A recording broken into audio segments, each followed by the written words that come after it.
ஆலினால் sports நேயர்களே அனைவருக்கும் வணக்கம். நான் விஜய் சிட்டி, என்னுடன் ஸ்போர்ட்ஸ் நிதிஷ். என்ன இன்ட்ரோ கொடுத்துட்டு உடனே ஓடுறீங்க? இருந்தா கலாய்ப்ப, என்னையும் தான் கலாய்ப்பாங்க. ரெண்டு பேரும் ஓடுறோமா? பேசணும்ல, சரி முடிச்சுட்டு ஓடிடுவோம். ஜெயிக்கும் போது அவ்வளவு வாய்க்கிலேயே பேசுறோம், தோக்கும் போது என்னன்னு சொல்லணும்ல. நம்ம பேச ஆரம்பிச்சது தோத்துற மட்டும் தான் இருக்கிறாங்களா? ஆமா, அதனாலதான் நம்ம ப்ரீவியூ போறதை நிறுத்திட்டோம். ரொம்ப வருத்தமா இருக்கு எனக்கு.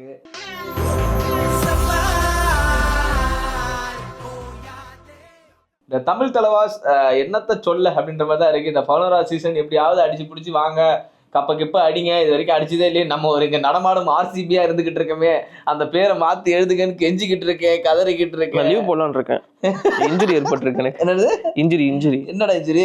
ஆமா, எனக்கு இன்ஜுரி, நான் லீவ் போட்டு. ஓ, அந்த மாதிரி சாகர் மாதிரி நீ போயிடுற நீனுமேன்ற. ஆனா இந்த பிகேஎல் அப்படிங்கிறது ஒரு இன்ஜுரி பிகேலா தான் இருக்கு. ஏன்னா Sagar Rathi injury ruled out, Aslam Inamdar injury ruled out.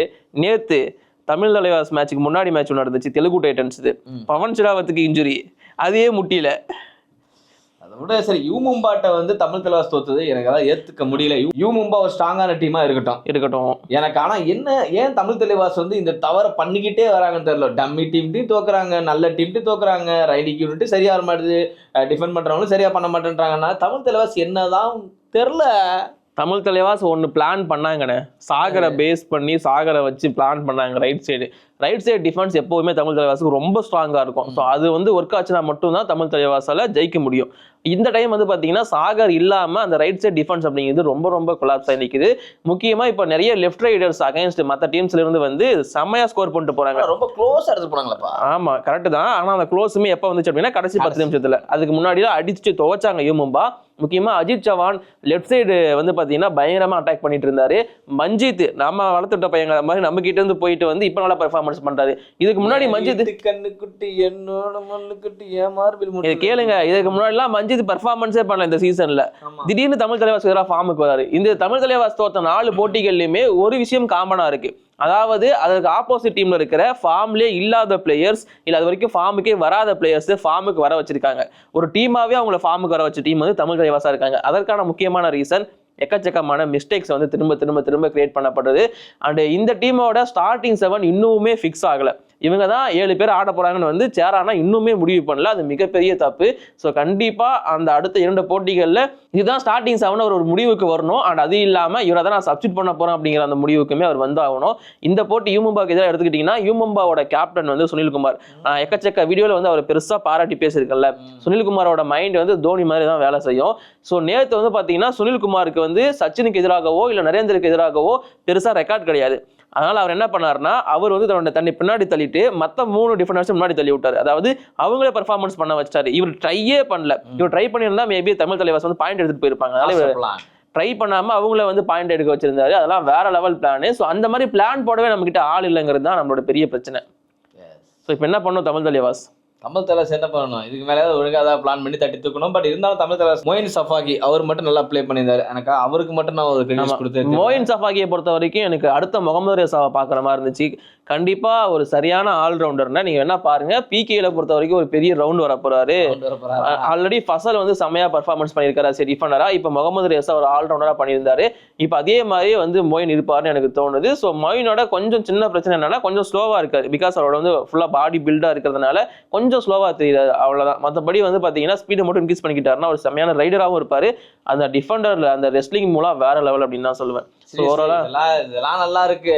But ஆனா தமிழ் தலைவாஸ் ஒவ்வொரு முறையும் வந்து ஒரு டீம் கூட மேட்ச் போறாங்கன்னும் போது ஒவ்வொரு மேட்சோட ரிசல்ட்டுக்காக நம்ம வெயிட் பண்ணிட்டு இருக்கோம். நமக்கு என்னமோ கிடைக்கிறது என்னமோ வந்து தோத்துட்டாங்கன்றதான். இப்ப அடுத்த மேட்ச் யாரு கூட சொல்ல? தமிழ் தலைவாஸுக்கு அடுத்த போட்டி வந்து பெங்கால் வாரியர்ஸ். இப்ப பெங்கால் வாரியர்ஸ் மட்டும் ஜெயிச்சு நின்றுவாங்களா தமிழ் தலைவாஸ்? பெங்கால் வாரியர்ஸ் என்னோட ஃபேவரட் டீம். நான் பல வாட்டி சொல்லியிருக்கேன். ஏன்னா பெங்கால் வாரியர்ஸோட கார்னர்ஸ் 2 பேரும் அந்த மாதிரியான சம்பவம் பண்ணக்கூடியவங்க. ஆனா உங்களுக்கு ஒரு நல்ல விஷயம் சொல்றேன். வழக்கமா நம்ம கிட்ட வரவங்க நம்ம கிட்ட வந்து ஃபார்ம் ஆவாங்க, இல்லை நமக்கு வரதுக்கு முன்னாடி ஃபார்மை கெயின் பண்ணிட்டு வருவாங்க. ஆனா பெங்கால் வாரியர்ஸ் பெருசா அடி வாங்கிட்டு வராங்க இப்போ. ஸோ அதனால பெங்கால் வாரியர்ஸ் அடிக்கிறதுக்கான வாய்ப்பு இருக்கு. ஆனால் பெங்கால் வாரியர்ஸ்ல இருக்கிற பிரச்சனை வந்து ஃபசல் அட்ராஜ்ல நிதேஷ்குமார்னு சொல்லிட்டு அவங்களோட கார்னர் காம்போ அண்ட் ரைடிங்ல மணிந்தர் சிங் இருக்காரு, மைட்டி மணிந்தர். இதெல்லாம் எப்படி தாக்கு பிடிக்க போறாங்க. ஆனால் தமிழ் தலைவாஸ் வந்து தொடர்ந்து 2 போட்டிகள் ஆட போறாங்க. ஒவ்வொரு டீமுக்குமே இந்த ஒரு மொமெண்ட் வரும். அதாவது ஒரு நாள் மேட்ச்னா அடுத்த நாள் இன்னொரு மேட்ச் இருக்கும். தொடர்ந்து 2 நாட்கள் 2 போட்டி இருக்கும். அது அவங்க எப்படி பர்ஃபார்மன்ஸ் பண்றாங்க அப்படிங்கிறத பேஸ் பண்ணி அவங்களோட ரிசல்ட் அமையும். ஸோ தமிழ் தலைவாஸ் இந்த 2 போட்டியும் ஜெயிச்சாங்கன்னா டேபிள்ல மேலே போயிடுவாங்க. இப்போ 10வது இடத்துல இருக்காங்க. ஸோ அதனால அந்த 2 போட்டி ரொம்ப ரொம்ப முக்கியம். இந்த மாதிரி சொல்லி சொல்லி தான் ஒவ்வொரு மேட்சில் நாங்கள் காணாம போயிட்டு இருக்கோம். எங்கேயாவது ஒரு ஹோப் இருக்காடா? ஒரு ஹோப் சொல்லு. என்ன ஹோப்? நாங்க சாரானா தான் hope. அந்த அண்ணன் தான் ஏதோ ஒரு வேலை பாக்குற மாதிரி எனக்கு தோணுது. சாரானா வந்ததுக்கப்புறம் டீம் மாறுன்னு சொல்லிட்டு இருந்தாங்க. ஆனா இப்போ வரைக்கும் அது result வந்து பார்த்தோன்னா இன்ஜுரிலாம் அவரை நம்ம எதுவும் சொல்ல முடியாது. இன்ஜுரி வரதுனால team டப்பு டப்புன்னு மாத்தணும். அப்புறம் கோச் எதுக்கு அப்புறம் டப்பு டீம்ல டப்புன்னு இருந்தா தானே மாத்தணும்? ஆக்ஷன்ல தான் சச்சினுக்கு ஃபுல்லா போய் அமௌண்ட் எடுத்துட்டு வந்துட்டாங்கல்ல. இப்ப சச்சின் எங்க இருக்கான்னு இது தெரியல. இதை நான் ஆரம்பத்துல சொல்லும் போது என்ன திட்டினாங்க, எதுக்கு இதெல்லாம் சொல்ற, சச்சின் எவ்வளவு பெரிய பிளேயர் தெரியுமா, இப்ப என்ன பண்ணுவீங்க, இப்ப எடுக்கிறதுக்கு பிளேயர் கிரிக்கெட் பிளேயர் சச்சின் நினைச்சிட்டாங்க. சரி விடுங்க. ஆனா சச்சின் ஞாபகம் இல்ல யாருக்குமே. இப்ப பிளேயர்ஸ் இல்லையே, இப்ப யாரு சப்ஸ்டிட் பண்ணுவீங்க நீங்க? தமிழ் தலைவாசி பிளே ஆஃப் போகுமா போவாதா? அதான் இந்த 2 நாள் நடக்கிற மேட்சஸோட ரிசல்ட் தான் அதை முடிவு பண்ணும். அதாவது 16, 17 நவம்பர் அன்னைக்கு நடக்க போற 2 போட்டிகள். ஏன்னா ரெண்டுமே பெங்கால் வாரியர்ஸ் ஹரியானாவுக்கு எதிராக மோதுறீங்க. ஸோ அதை ஜெயிச்சிங்கன்னா உள்ள போகலாம். ஜெயிச்சிங்கன்னா உள்ள போகலாம். இல்லனா நீங்க ஆர்சிபின்றத ப்ரூவ் பண்ணலாம். தமிழ் தலைவாஸ் நான் ஒரு கட்டத்துக்கு மேல கோபம் ஆயிட்டேன். நான் சொல்லும் போது கோபம் பண்ணீங்க. ஆமா, இப்போ எனக்கு தோத்துக்கிட்டே இருந்த பின்ன என்ன 11வது சீசனாவது கண்டிக்கணும்னு நினைக்கிறேன்ல. இந்த டைம் வந்து நீங்க யாரையுமே குறை சொல்ல முடியாது. இன்ஜுரி மேல தான் குறை சொல்லணும் அப்படி சொல்லணும். ஏன்னா மோகித் ஆரம்பத்திலே உள்ள என்ட்ரி ஆகல. ராம்குமார் நம்பி இருந்தாங்க, ராம்குமாரால உள்ள வர முடியல.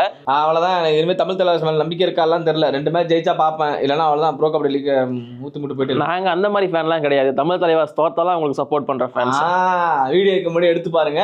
தமிழ் தலைவாஸ்லாம் இந்த டீம் தோக்கும்னு சொன்னோம். இப்ப கூட பெங்கால் வாரியர்ஸ் கூட தோக்கும். நான் எல்லா டீமும் நான் தமிழ் தலைவாஸ் ஃபேன்லாம் இல்லைன்னு சொல்லவே இல்லை. தமிழ் தலைவாஸ் ஃபேன் தான். ஆனா எனக்கு பெங்கால் வாரியர்ஸும் பிடிக்கும் நான் சொன்னேன். தமிழ் தலைவாஸ் ஃபேன்லாம் இல்ல, ஆனா தமிழ் தலைவாஸ் ஃபேன் இல்லன்னு நான் சொல்லலன்னு. ஓகே, தமிழ் தலைவாஸ் ஃபேன் தான் நானு. ஓ அப்படி. ஆனா எனக்கு பெங்கால் வாரியர்ஸும் பிடிக்கும்னு நான் சொன்னேன், அவ்வளவுதான். பிடிக்கும். ஸோ இப்போ எல்லாருக்குமே வந்து பார்த்தீங்கன்னா தமிழ் தலைவாஸ் அடுத்து என்ன பண்ணா ஜெயிக்கலாங்கிறது மட்டும் தான் இப்போதைக்கு அவங்களோட ஒரு பெரிய எய்ம் இருக்கு. எனக்கு அந்த கேள்வி தான் இருக்கு. வருவாங்களா பிளே ஆஃப்ல வருவாங்களா? அதான் நீங்க எத்தனை வாட்டி கேட்டாலும் நான் திரும்ப சொல்றேன், கண்டிப்பா பிளே ஆஃப் உங்களுக்கு கேரண்டி தான். இருக்கிற மிஸ்டேக்ஸை மட்டும் சரி பண்ணிக்கிட்டா போதும். பெங்கால் வாரியர்ஸ் கிட்ட ஒரு வீக் லிங்க் இருக்கு, அதை யூஸ் பண்ணிக்கிட்டு. ஏன்னா ஃபசலோ நித்யேஷோ முக்கியமா சொல்றாங்க, எங்களுக்கு நிறைய வீக்கா தானே இருக்கு. ஃபசல் வந்து நல்லா ஃபார்ம்ல இருந்தாலுமே பெருசா பாயிண்ட்ஸ் எடுக்க மாட்டாரு. ரைட் சைடு நித்யேஷ்குமார் பாயிண்ட்ஸ் பெருசு எதுவுமே பண்றது இல்ல. ஸோ நம்ம கிட்ட ஒரு லெஃப்ட் ரைடர் இருக்காரு நரேந்தர். ஸோ அதனால அவரை ட்ரை பண்ணி நீங்க கண்டிப்பா பாயிண்ட்ஸ் எடுக்கலாம். மோயினேவுமே நீங்க ட்ரை பண்ணலாம் லெஃப்ட் சைடு அப்படிங்கும்போது. ஸோ எனக்கு தோணுது தமிழ் தலைவாஸ் வந்து பெங்கால் வாரியர்ஸ்க்கு எதிராக வந்து ஒரு பர்ஃபார்மன்ஸை கொடுத்து வின் பண்ணுவாங்கன்னு.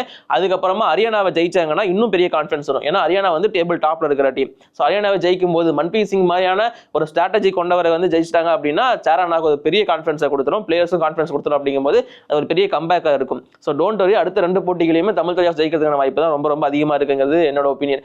எப்பவுமே வந்து பார்த்தீங்கன்னா இந்த பிகேல எடுத்துக்கோங்களேன், தோக்குற டீம் தான் நிறைய பெர்ஃபார்மன்ஸ் பண்ணுது இல்லையா? அது மாதிரி 4 மேட்ச் தோத்தாலோ 5 மேட்ச் தோத்தாலோ அடுத்து வர போட்டி வந்து ஜெயிக்கிறாங்க. அதனால தமிழ் தலைவாஸ்க்கு இந்த 4 லாஸை விட்டுட்டு அடுத்து ஜெயிப்பாங்க அப்படிங்கிறத மட்டும் எய்ம் பண்ணுங்க, அவ்வளவுதான். சரி, ஏதோ சொல்றேன், பாப்பா நடக்குங்க.